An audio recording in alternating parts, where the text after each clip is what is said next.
At the forefront of environmental health at Metropolitan, Municipal, and District Assemblies in Ghana are the environmental health officers. The environmental health sector and the environmental health workers are there to promote and protect the health of the public from factors in the environment that are likely to be offensive and injurious to health. This is achieved by the provision of the basic requirements for a healthy environment in collaboration with other stakeholders. As part of celebrations of the World Environmental Health Day on the 26th of September 2022, we speak to this important stakeholder in our communities. You wouldn't want to miss this one when we return from the break.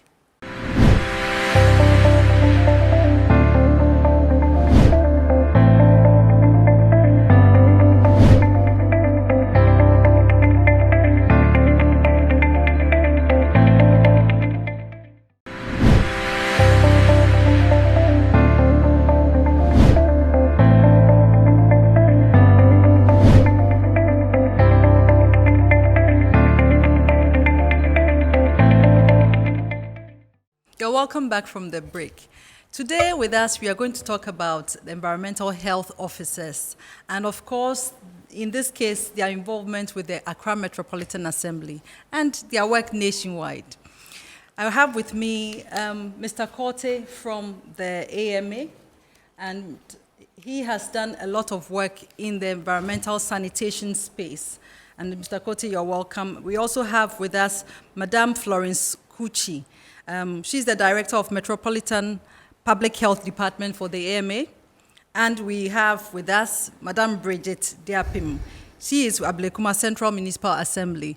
Yes. Ladies and gentlemen, you're welcome. This is Trash Talk. Here we talk everything environment and sanitation. Sure. So who are the environmental health officers? Are you the same people in the past we used to call Asomaning and all those other scary names? Okay, yes. Thank you, Doc. So the environmental health officer or the public health practitioner or the environmental health inspector, okay, we are the same people they used to call the Asomaning or the town council. Okay. Yeah, so there are a lot of work that these environmental health officers does. So we perform our duties through law enforcement of environmental health factors that are detrimental to health. We also promote food safety, air pollution. We ensure that water for people is safe for drinking. Sanitation is part, and a lot more. Mm-hmm. Noise pollution, indiscriminate burning, there are a lot of things that we do down there. And you can find us with the local authority, that is the district assemblies. Yeah. Mr. Kotey, that brings me to you. How, in the structure of the local governance system, where does the environmental health officer feature? And what are their expected functions? Yeah, thank you very much. Just like Florence mentioned here, opening statement, environmental health officers could be found at the district, the municipal and the metropolitan assemblies. And then their functions are defined in the Local Governance Act, mostly in the area of health promotion and then health protection. And also they do this through hygiene education, enforcement, and then promotion of health education. And then if you take, for example, the metropolitan assemblies, I'm referring to Metropolitan because AMB, we are a Metropolitan yes. Assembly. Environmental health officers could be found at the Public Health Department as well as the Waste Management Department. In the Public Health Department, they do the enforcement, let me say the software aspect of environmental health. And then Waste Management, we deal with the hardware component because you are mostly involved in provision of services as well as development of programs as far as environmental sanitation is concerned. Hardware, we do waste collection, management of public environmental facilities, as well as some little education, but not as much as the public health department does. Bridget, I want to find out your activities they are, as mentioned earlier, they are guided by the law.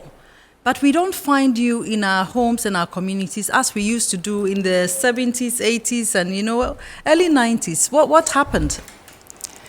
Environmental health officers, or Samasamai, are really available in the communities. They are very, very visible, but just that because we have not been uniform. Okay. Unless we knock at your gate and then you found flaw of the law, that is when you know that Samasamai or environmental health officers are really on the grounds. We do house-to-house inspection, which is a domiciliary inspection, and then hospitality. We investigate complaints, and then environmental health nuisances. When you bring a complaint to the assembly and it is resolved for you, it is the Samasamai that has resolved that complaint for you. We make follow-ups to make sure that the complaint is dealt with to the minimum or to ensure that it is finally resolved. And then when the need also be, we take the people to court to ensure that we resolve the complaint amicably. Yes. Is it the case that you have formed a union nationwide? Because if you want to understand the celebration of the World Environmental Day, Health Day, that is to happen on 26th, is there an overarching body that everybody must be a member of? Yeah, thank you very much. Yes, we have the Ghana Environmental Health Practitioners Association. Yes, we have a body. And some of the environmental health officers can also be found at the health facilities. Okay. So they also have the Ghana Health Environmental Health Association. It's also there. So we have two bodies that are running concurrently in Ghana now. Yeah. I would want you to tell us some of the achievements you've had, because in the past, as I keep saying, because when we were younger, we used to see you. Some community members were even afraid of you. But all that work to date, what have you achieved? Thank you. Formerly, we used to live in open communities where there weren't any fence walls and gates. But now everybody is living in a gated community with a very high fence wall. So when the environmental health come around, the person is likely not to find somebody because the gate is locked. And when you knock, they may not open. Secondly, the environmental health officer used to be in a visible uniform, which is the khaki and the white.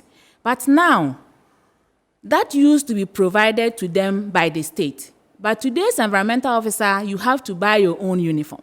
So because of that, most environmental officers are not mostly in uniform.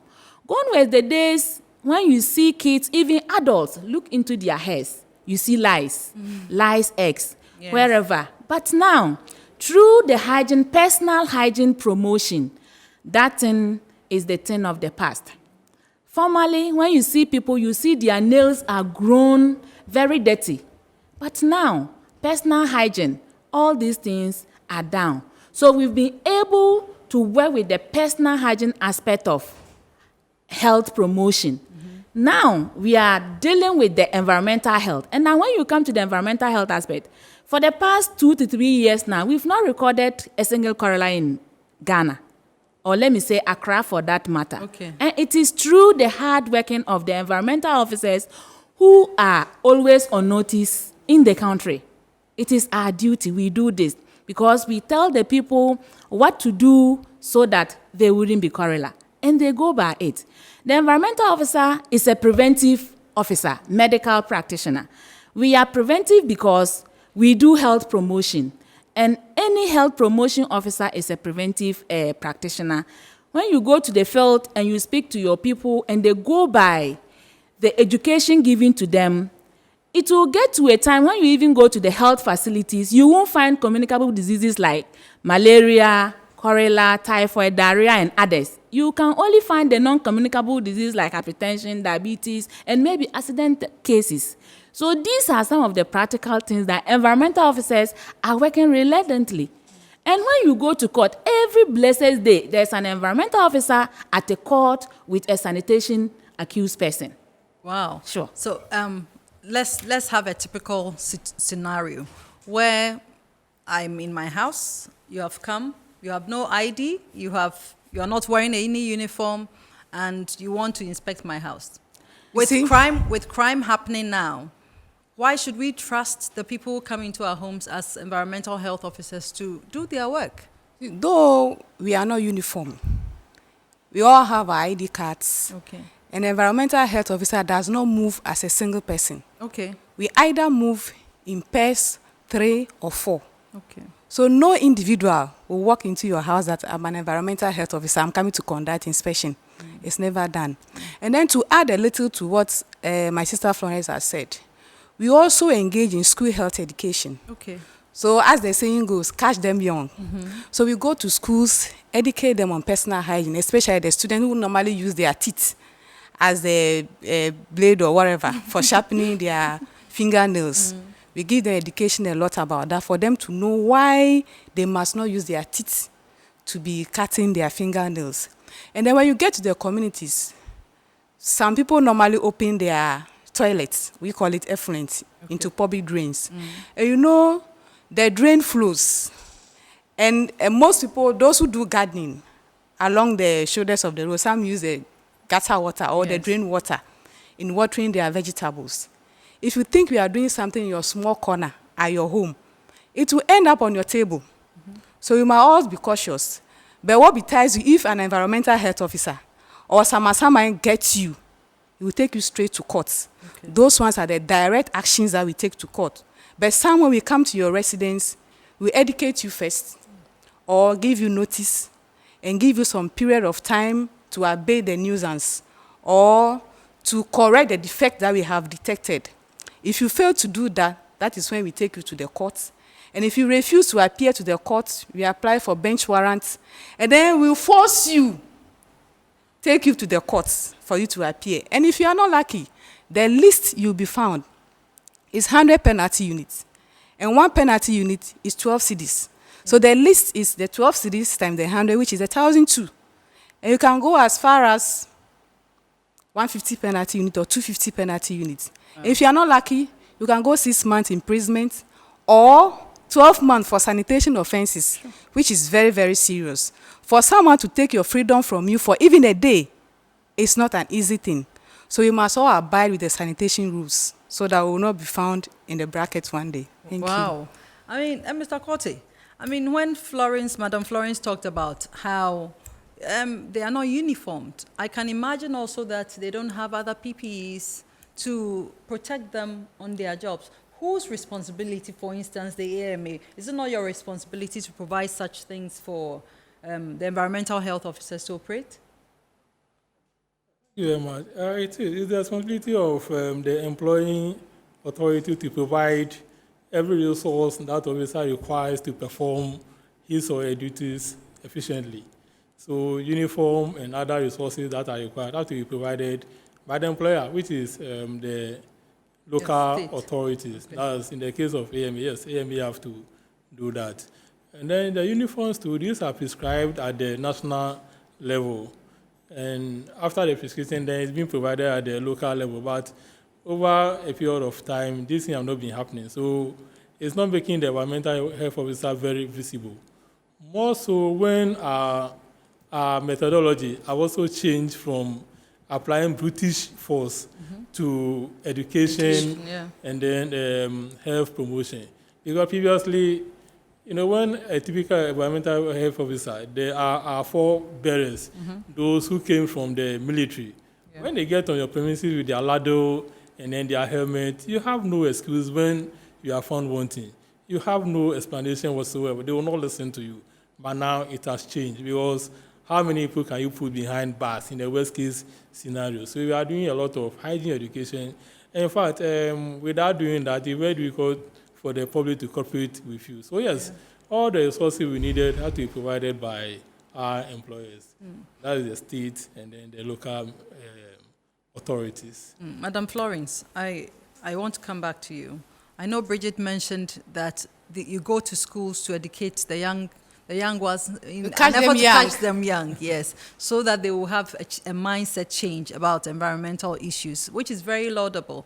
Who pays for these activities, these educational activities? It's free. So every environmental health officer have what we call an annual action plan.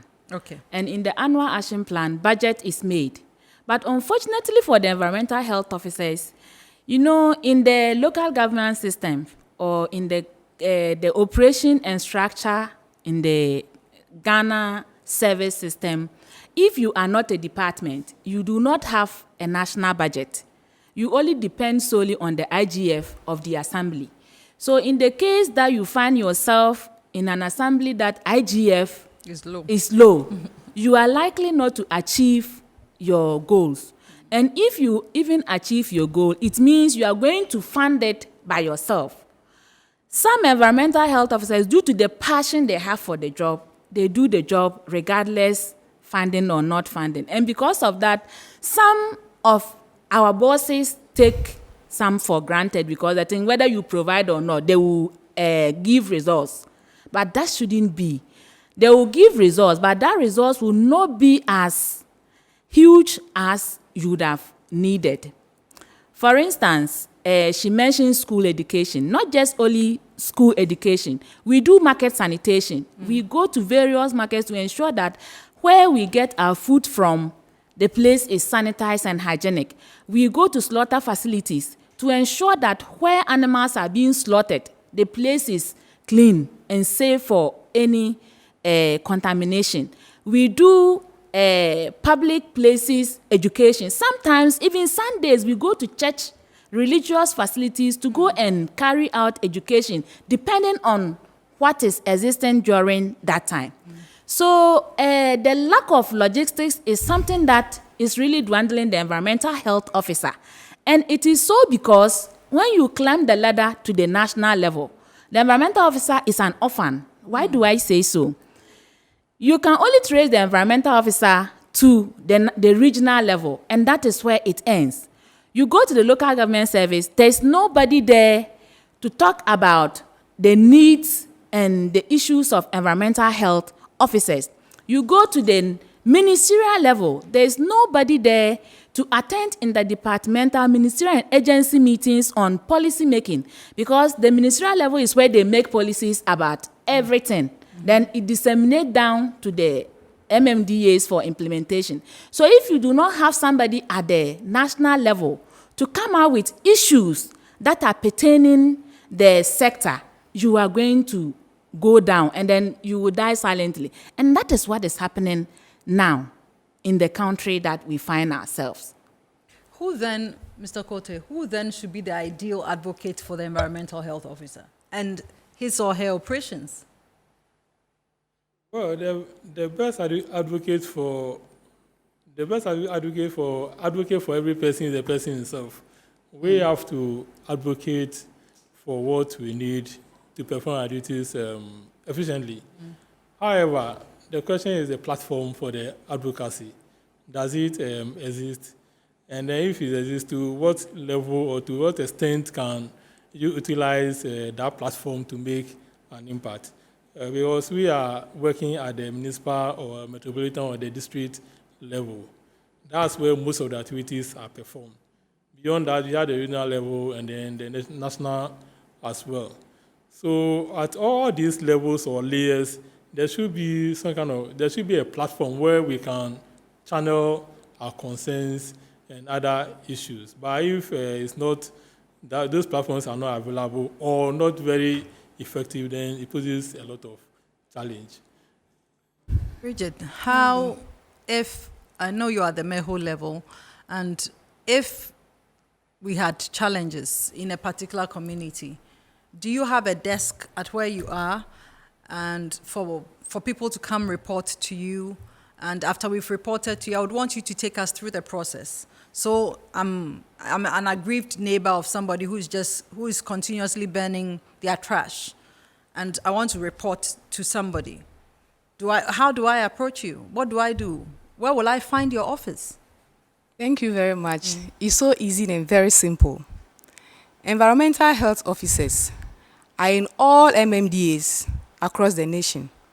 So when you MMDAs, explain it for everybody. They are in all the districts, municipal, and then metropolitan assemblies nationwide. So if you have an issue within your neighborhood, and you want it to be resolved for you, walk into any assembly, ask for the complaint desk or the client service. When you go to client service, they will direct you to environmental health and sanitation units. So you either go to the client service first or you ask of environmental health and sanitation units. When you get to the environmental health office, which is the Asomaning office, you have a complaint desk there. An officer is in charge of that. You will come, oh, I live in this vicinity. This is my house number. My neighbor bends always. We try to talk to him or her, but it will continue. So what do? I want you to help me. So we'll take your name, your particulars, including your telephone number.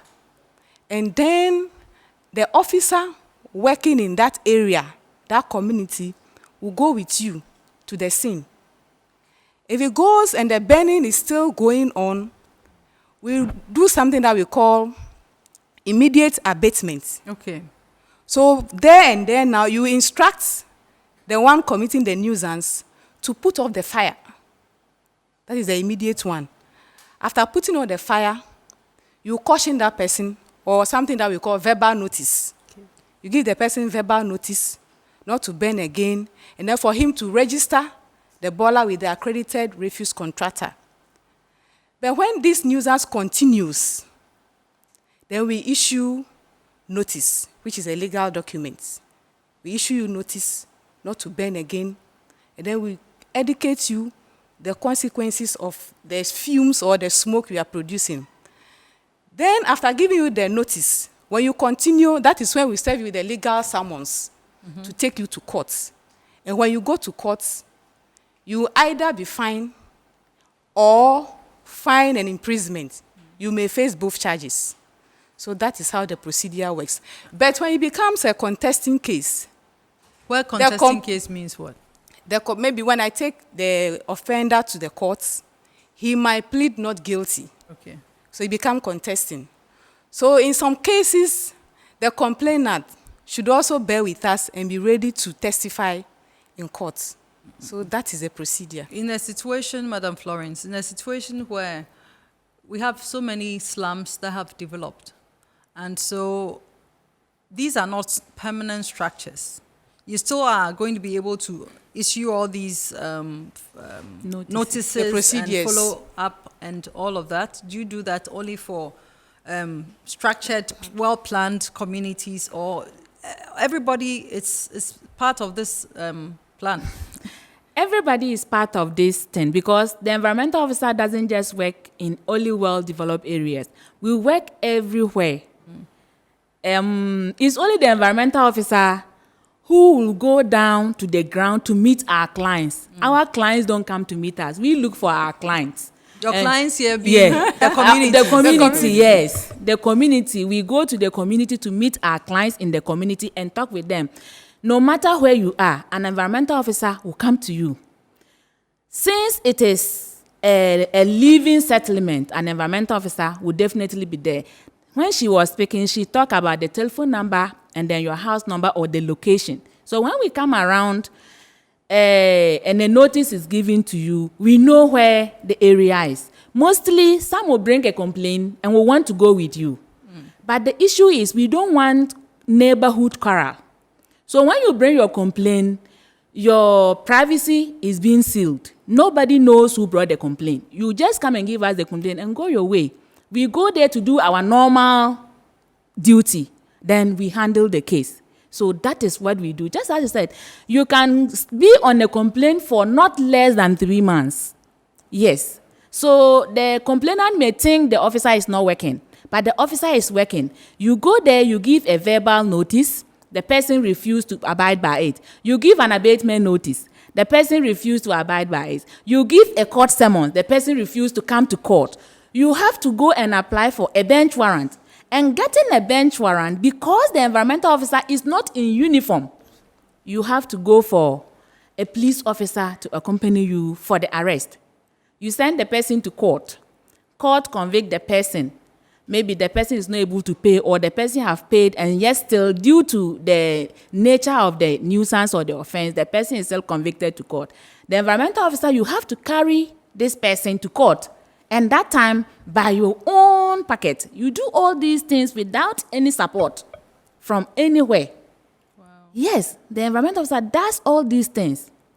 Just as I said, when you come to the country Ghana, it's only the environmental officer and then the police officer who have the right to arrest somebody without a warrant. Mm-hmm. When I'm going around and I see you urinating in a drain, I have the right to arrest you, take you to the office, and then ask you to pay a spot fine or prosecute you in the court of law.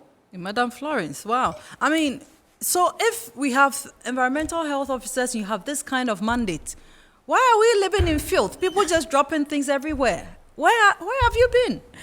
We environmental health officers, yes, we are all around, but the resources to take us around is the issue. For instance, my office is located at Latebi Okoshi, and I need to work, or my community is at Shukura or Banana Inn. How do I go? I go on my own pocket, and sometimes you have students from the schools of hygiene that you need to also train. So if you are picking a taxi, then it means you have to cater for all those people you are taking along. And by the time you get to the field, how many houses can you visit before you become tired? So not that we are not in the system. We are there, and in fact, we are performing very marvelously. Environmental health officers are doing very, very well. Mr. Kotey, I come back to you. What budgetary allocation is made for environmental health officers at, for instance, at AMA? Thank you. Budget. AMA, I must say, is the Municipal Assembly. So the Public Health Department and then the Waste Management Department, the two key players in the environmental sector are departments. So they can generate their budget, their own budget. However, we are given ceilings within which to operate with. You cannot go beyond a certain ceiling. For example, waste management, if you want to acquire 2 compassion vehicles for public waste collection, if our ceiling doesn't allow that, there's no way we can do that. I believe the public have to also have their limits as far as the budget is concerned. So if the resources you need for the year is beyond your ceiling, then really you may stop at a point, and it may affect your actions. Yes. Because assemblies, we are now developing action-based budgets. Our budgets are based on programs and then actions. So if by virtue of the ceiling, you are not able to implement all your actions, if you are not able to get a budget for all your activities, I mean, you have to drop some of the activities. And those may be priorities as far as your department is concerned. So yes, although we have the mandate or the leeway to prepare the budget, the ceiling doesn't allow us to implement all the activities that we, as a department, may want to implement. In the case of the municipal and then the districts, environmental health is a unit of the central administration. So in that case, the budget will strictly be under central administration. That may also have other units. So the question of priority also come into play. And then the question of, I wouldn't say the assemblies are not doing much. They are doing very well within the circumstances in which they find themselves. Some assemblies their main source of revenue may be markets, which could even be weekly markets. So assuming you are an environmental health officer, heading your unit in that district, which is under the central administration, with very meager idea, you can imagine the constraints that you may face when you are preparing your annual budgets. It's getting interesting here. We are going to take a short break. When we return, we will continue with the discussions.